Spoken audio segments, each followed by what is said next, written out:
আইপিএলের দুই সফলতম দল মুম্বাই ইন্ডিয়ান্স ও চেন্নাই সুপার কিংসের হাই ভোল্টেজ ম্যাচে জয় হাসিল করল এবার ধোনির চেন্নাই। চিপকের স্লো পিচে স্পিনের জাদুতে মাত্র 155 রানে আটকে যায় মুম্বাই।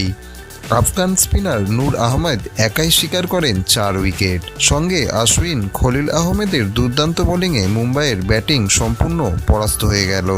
156 রান তাড়া করতে নেমে শুরুটা ভালো করলেও ভিঘ্নেশ পুথুরের ঘূর্ণিতে প্রথম ধাক্কা খায় চেন্নাই। তবে রাচিন রবীন্দ্র 47 রান করে ম্যাচ বের করে নিয়ে যান শেষ পর্যন্ত। শেষ ওভারে ছক্কা মেরে জয় নিশ্চিত করে জাদেজা। যদিও ধোনি নামার সুযোগ পেয়েছিলেন, কিন্তু রান একদমই পাননি। মুম্বাইকে হারানোর পর ঋতুরাজ বললেন, আমাদের দলে খলিল আহমেদের মতো অভিজ্ঞ বোলার রয়েছে, তবে এই দলের এক্স ফ্যাক্টর নূর আহমেদ, তাই জন্য ওকে দলে পেতে এতটা আমরা মরিয়া ছিলাম। এছাড়া আশ্বিনের মতো বোলারকে পেয়েও আমাদের খুব ভালোই হয়েছে।